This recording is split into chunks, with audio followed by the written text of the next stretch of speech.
Ya, saya mencoba untuk urun rembuk atau paling tidak sama-sama kita bahas.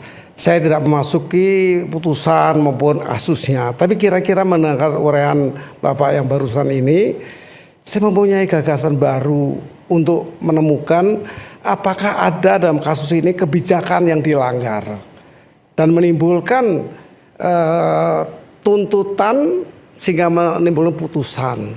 Saya mencoba bahas mengenai kewenangan.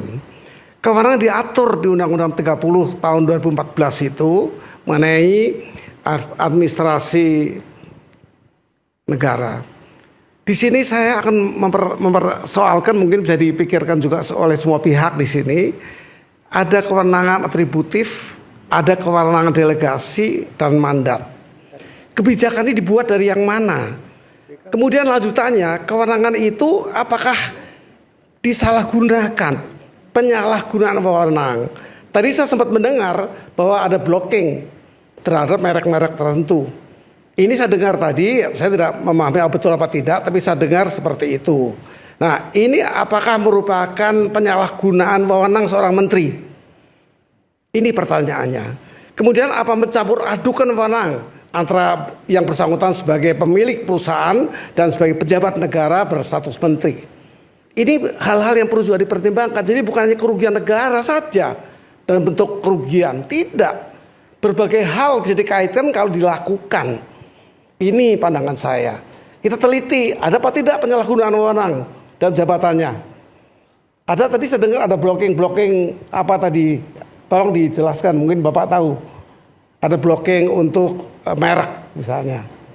Ini yang saya perlu penjelasan. Kalau tidak ada ya tidak ada korupsi. Oke. Baik, saya ke Bung Indra Harismiaji. Tadi bilang nggak ada permasalahan dari penggunaan Chromebook ini.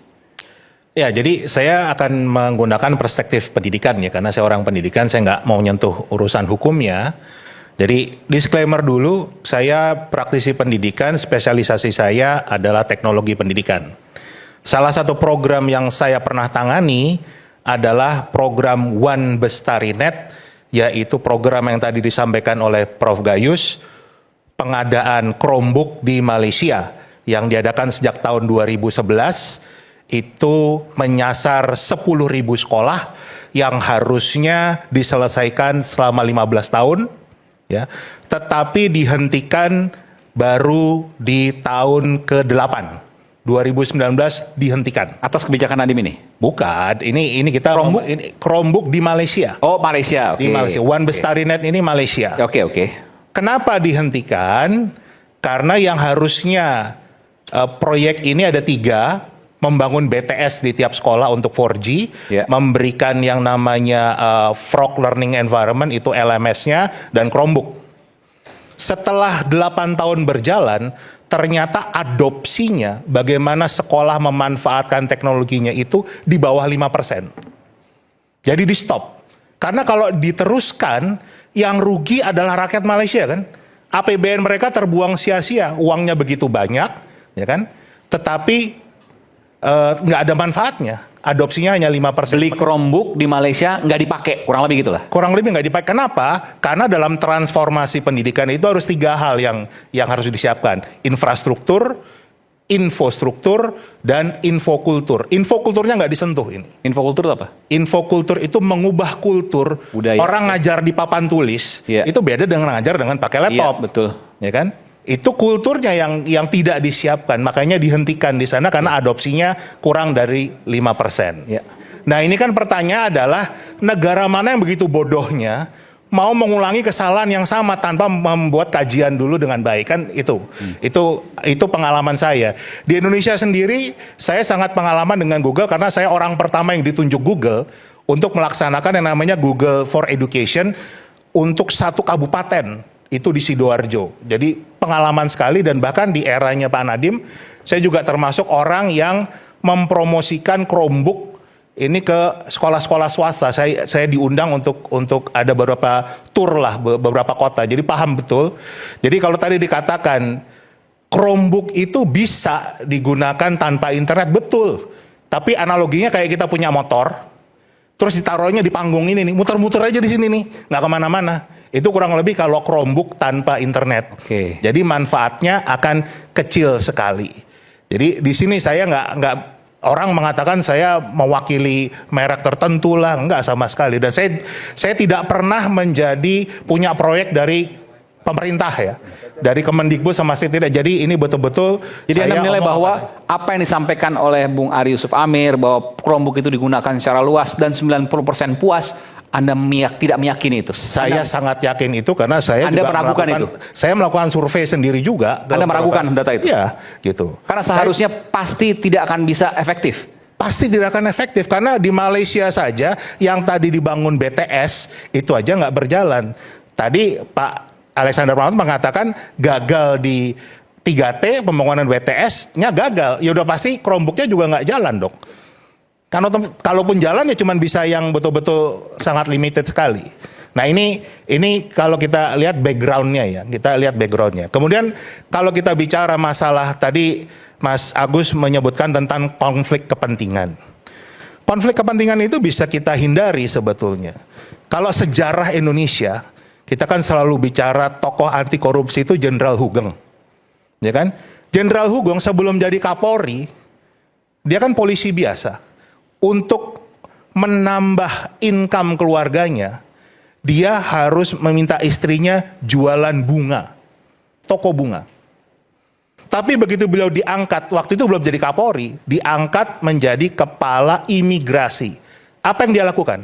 Stop toko bunganya. Istrinya disuruh tutup toko bunganya karena dia takut nanti ada orang yang memanfaatkan beli bunga, borong bunga untuk kepentingan urusan imigrasi. Jadi inilah yang kita butuhkan dari seorang pemimpin, apalagi yang filosofinya adalah ingarso sung tulodo, menjadi contoh, ya kan?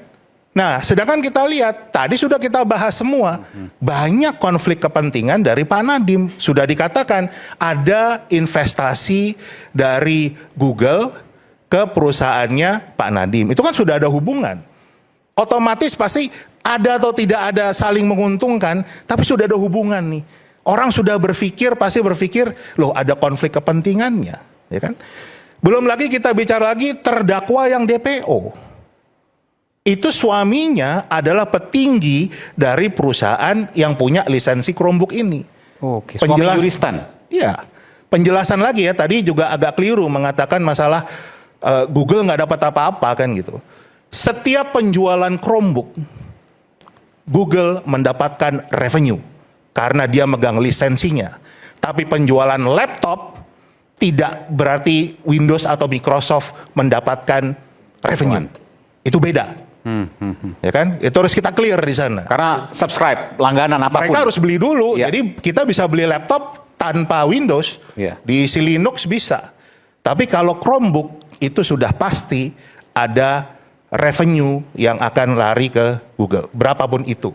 Jadi kita bisa lihat di sini konflik kepentingan sudah muncul, ya kan?